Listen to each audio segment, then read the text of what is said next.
So এখানে কোনো confusion নেই। এটা বলা হয় মেডিকেল টার্মে কার্ডিও রেসপিরেটরি ফেলিওর। আমরা একজন দেশপ্রেমিক, এক সেকেন্ডও দেরি করিনি ম্যাডামের ডেথ ডিক্লেয়ার করে। যখন তার কার্ডিও রেসপিরেটরি অ্যারেস্ট হয়ে গেছে, we declare her as a death.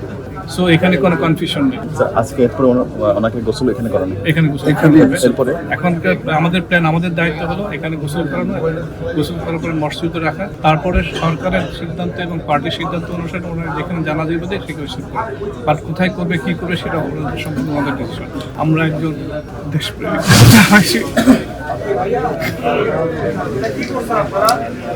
ওনার সাথে আমাদের অনেক স্মৃতি। আমরা ভাষায় বলুক পছন্দ।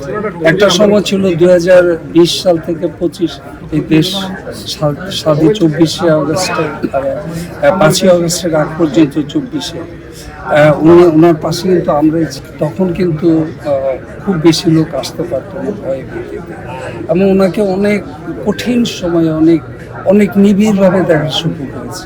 এমন এক সময় হচ্ছে উনি খুব ধীর স্থির, কখনোই উত্তেজিত না। এমনকি অনেক সময় এমন হয়েছে যে ওনার জটিলতা মৃত্যু ঘটতে পারে এমন সংবাদও উনি খুব শান্তভাবে গ্রহণ করেছেন। এবং আমাদের উপর আমাদের যেটা সবচেয়ে ভালো লেগেছে, যিনি আমাদের ছেড়ে অন্য কোথাও কখনো চিকিৎসা নিতে আস্থা রেখেছেন, উনি আস্থা রেখেছিলেন। কার্ডিও রেসপিরেটরি ফেলিওর, ওনার ইনফেকশন ছিল, সেই ইনফেকশনটা হার্টে ইনফেকশন, ভালভে ইনফেকশন হয়েছে, হওয়ার পরে হার্ট পাম্প বন্ধ করে দিয়েছে এবং সেই পাম্প ফেলিওরের জন্য ওনার রেসপিরেটরি ফেলিওর এবং কার্ডিয়াক ফেলিওরের জন্য মারা গেছে। এটা বলা হয় মেডিকেল টার্মে কার্ডিও রেসপিরেটরি ফেলিওর। এটা হচ্ছে ultimately final cause of death. এটাই দাঁড়ায়, আপনার যে কোনোভাবে মানুষের জটিলতা হোক না কেন, final end of the life এভাবেই হয় কার্ডিও রেসপিরেটরি ফেলিওর।